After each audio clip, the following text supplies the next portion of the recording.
This is a war. Obviously, it's a war. I mean, 6 Americans have died. They told us the other day that many more were likely to die. Over a Yeah. thousand people have died in Iran and the region.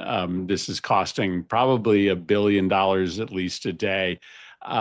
This is the most significant military action in the Middle East since the Iraq War. This could be a mistake of epic proportions, and it's already having consequences here at home with gas prices going up, grocery prices soon to follow. So yes, we need to have a debate. We need to authorize this war or deny the president the ability to fight this war. I just can't imagine how anybody that opposes this war would then vote to give them $50 billion.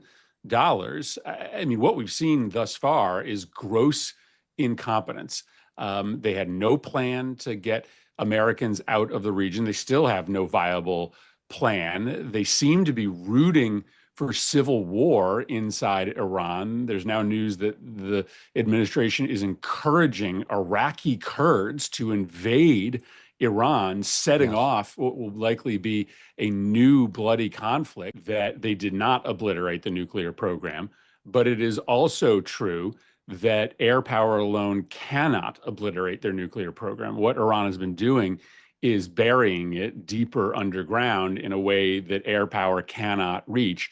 The Right. only way to really get rid of their nuclear program is a ground invasion of Iran, which is why the much better path is a diplomatic agreement, an agreement that we had before Donald Trump threw it out. Have we not learned one simple lesson from the last 20 years? Right. That American military power, especially in a place like the Middle East, we just don't have the power with our military to be able to dislodge dictatorships and punish regimes we don't like. And it just seems like Donald Trump, after campaigning in a way that made it look like he had learned that lesson, has definitely not learned that lesson. If he does move troops onto the ground, and I think it is bone chilling that they are publicly reserving the right to do that.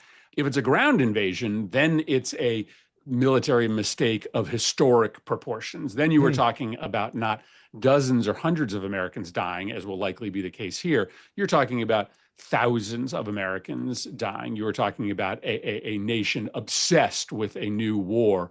It is probably more true that Bibi calls the shots here, and that we ended up following them into war.